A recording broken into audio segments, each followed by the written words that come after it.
Is cold calling dead? The truth of the matter is, nothing's really dead when it comes to sales. It's not so much the tactic, it is the execution of the tactic.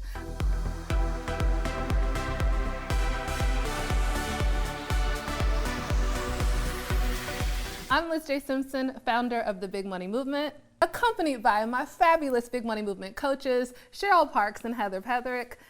And we each have our own background experience and thoughts on cold calling. So I want to start there. Do you mind sharing what was your experience in cold calling in your sales careers? Absolutely. So I came up in a complete cold calling environment. If you weren't cold calling, you were not getting in front of clients at all. So the premise for us, I started in copier sales, was you are either in front of a client or you're doing something to get in front of a client. That was the number one premise. When I look back at it, there were years that I probably did 5,000 to 7,000 cold calls a year. Wow. And I've been in it for a while. And I think about why it is that I don't have any apprehension to cold calling. Mm-hmm. It's because the more you do something, the more it dilutes this idea of failure. Yes. Right? If you're only doing it 3 times a week, you're going to feel like you're failing. Right. But if you're doing 5,000, 7,000 cold calls a year, all of a sudden, it's just part of the process. And everyone's not going to say yes. Yes. Right. And it's not about everyone saying yes, right, with the cold call. Yes.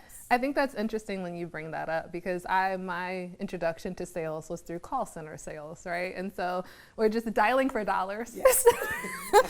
Dialing for dollars. But for us, the goal of a cold call was to get a response so we could book another appointment, right? I wasn't trying to close a deal per se on that initial conversation. It was an introduction, almost like, I don't want to say gimmicky, but it was like, how can I be flexible and adapt so that I can get their attention and keep their attention long enough to book a more purposeful conversation with that person? And when I think of cold calling, it was fun for me. I felt like I was putting on my acting hat. And so I used to call different regions. Now this is so bad. So when I would call different regions of the South, and they would have, a slower drawl and just a different temperament, and I would pace them. And I'm from Chicago, and so when I would speak to Chicago or New York, I'm like, oh yes, we talk fast and we're very blunt. But it was kind of my introduction to realizing that sales is masterful communication and really mirroring what that other person, how they communicate so they feel safe. So that was my introduction. What about you, Heather? Yeah, so cold calling for me, not as much, but as I was growing my business early in the mid 2000s, it was around developing brand awareness that I even just existed. And so making a list of all of the potential buyers in my region and just start knocking them off. And at first I was like, well, you know what, if I if I do this enough, I'm going to stumble like a blind dog across a bone and someone will say yes. And after a while, it became less about being afraid of the response and being more about actually want to have a conversation. Yes. And what I found for me was the switch of where I became more successful in opening up opportunities for conversation was the switch between being all me focused, right? This is what I got. You want to buy my stuff versus, what are your problems? What do you think? What do you need? And as soon as I made that switch, cold calling became a different game and a much more loving and rewarding game, I will say. When people talk about cold calling being dead, it was funny because when we were talking about this, we were like, well, you should embrace that other people think it's dead because it creates an opportunity for you. Do you want to talk about that? Yeah, absolutely. So you should always celebrate when the rest of the world is saying that there's nothing over there. Yeah. Because that means that everyone's moving towards something else. And what's over there is there's still some availability there. Mm-hmm. You may have to be higher quality messaging. You may have to have a more direct approach. You may have to do a little bit more research, but there's always going to be something left there when everyone else diverts their attention to the next shiny object. Yeah. Yes. When they zig, you want to zag. Yeah. And I think, we talk about in this day and age, it makes me think of handwritten cards, right? So when everything became digital and it was like, all right, okay, let's do all this digital outreach. Yes. And then all of a sudden when you get a handwritten card in the mail, you're like, how precious. Yes. Who is this? Who is this unicorn that took 5 minutes to send me a card? I'm going to talk to that person. What were we? It was just yesterday. Someone wrote, we were looking at a book and Heather was like, look at their handwriting. And we were like, because we all work remote, we literally don't know what each other's handwriting looks like. So when you get a handwritten card, you're like, that's what your handwriting looks like. Yeah, you get a new window into who that person is. Yes. And it's the beginning of a relationship. And people want to see what's behind that little door that you've just opened up. I love that. And I think with so much, there's so much focus on social selling, digital selling, which don't get me wrong, I'm a huge advocate. I'm a huge advocate for LinkedIn and those strategies. But I think there's a fear of having direct conversation with the buyer, right? I think the reason why people say cold calling is dead because they're afraid to pick up the phone. Well, I'll be honest, I was like really afraid cold calling in my business. Until my distaste for being on the poor bus was greater than my fear. This is so true. And man, that's a story of sales, period, right? We coach so many women through the big money movement, and I would say the majority of these women have a distaste for sales and a fear of sales. Absolutely. But they realize I am more attracted to a successful business than I am to my fear. Yes. So if I'm going to have a successful business, I have to get over this fear at some point. Right. All right, so speaking of cold calling, what are some tips? Like if someone is saying, all right, I hear y'all saying cold calling may not be dead, how might I approach it? How do I do this thing right? The one big thing is to actually take action.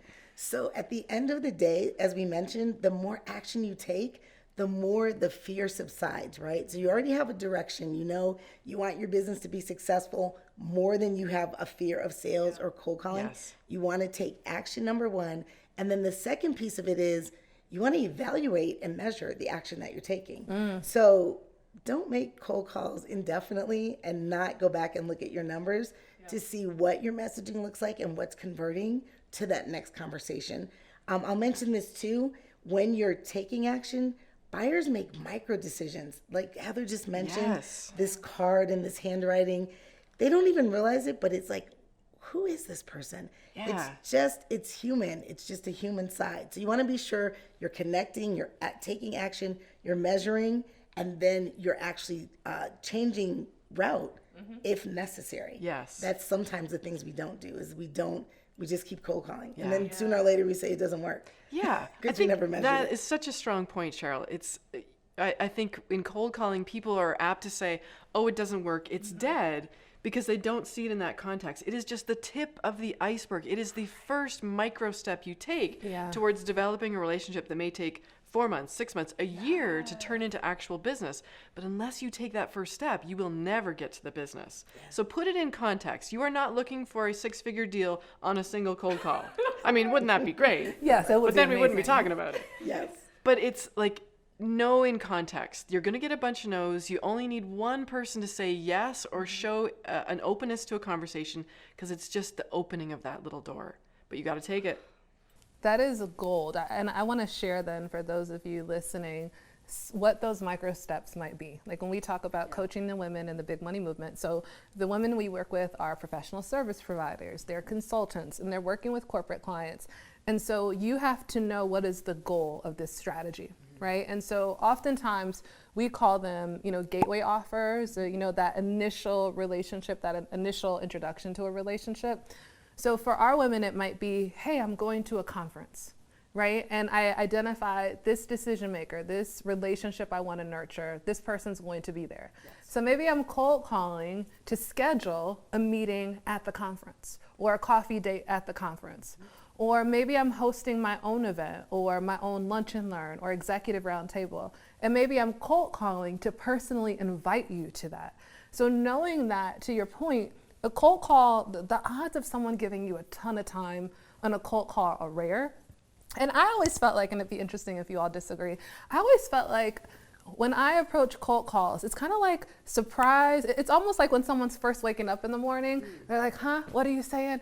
And you're trying to get the buy-in before they all the way wake up. But it's reach consciousness. What have I said? I'm like, I'm trying to get in and out. Like, this is the value. This is why I'm reaching out to you. Yes to this appointment. You know, oh yeah, schedule it. Okay, boom, and I'm out. Yes. I'm not trying to like build a ton of value. I'm just trying to build intrigue. Yeah. And what I'm inviting you to, that next micro step, is where I'm making more deposits for you to realize the value of this conversation. That's typically how I see it. I don't know if you all have a difference of opinion. So smart. I think that how you've captured it, that is like the stealth move. Like, again, you need to know, like, I'm not looking to develop a big relationship. This is a short cold call. I just want to create intrigue. I just want to create that environment where you're just leaning in for the next conversation. I love that.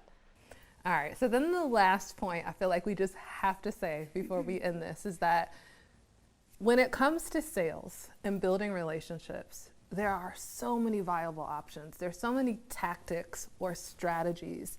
And I think when it comes to mastery, it's not getting, hung up about one particular tactic.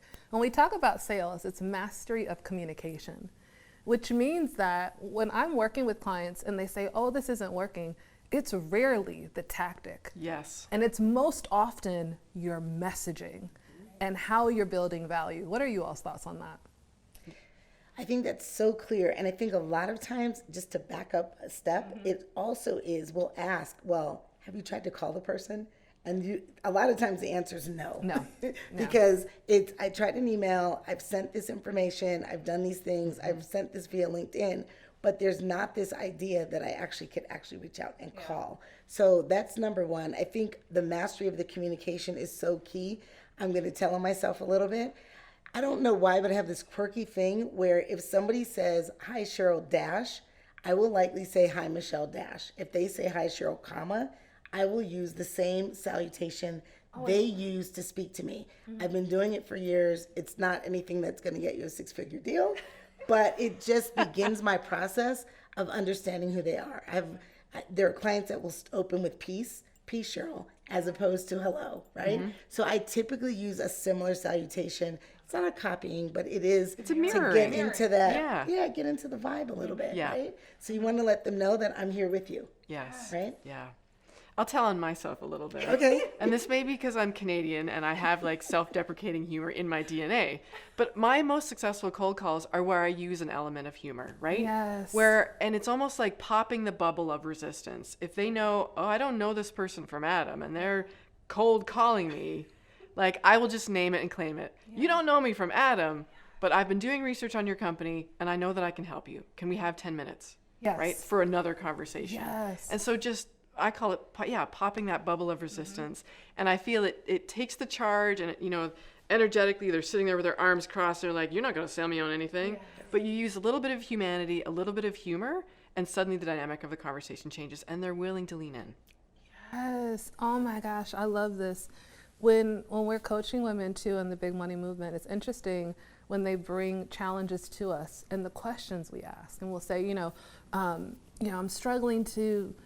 So we've had women, for instance, who will say, I'm reaching out to this buyer and they're not interested in this solution. And we'll say, well, how are you positioning it, right? What's your angle? What's your hook? What are you saying? What's the problem that you're focused on? And then a lot of times there'll be question marks like, oh, well, I'm kind of saying this, or I think, and it's like, well, it's not that the buyer's the wrong buyer. It's that you haven't done the work to really understand what matters to them and how to communicate. And so I think that's just across the board. You really have to do your homework. When you're cold calling, you have to have a little bit of language, right? One of the worst things I feel like someone can do to me is like, Liz, I'm reaching out to learn more. Like, no, you should have done your homework. Yeah. Like, I'm reaching out to learn more about your business. No, come to the table I with have some a digital insights. footprint. Maybe you should look at it. It might want to take a little bit of time. I love it. So I think this is a great conversation. And cold calling is how we open a relationship, right? How we open that door. But I know so many of you want to know, how do we close it? Listen, are we going to talk about 6-figure deals or not, right? So we're with you. In this next video, we're going to talk about 4 tips to closing more sales with corporate clients. Click that next video and we'll see you there. Bye.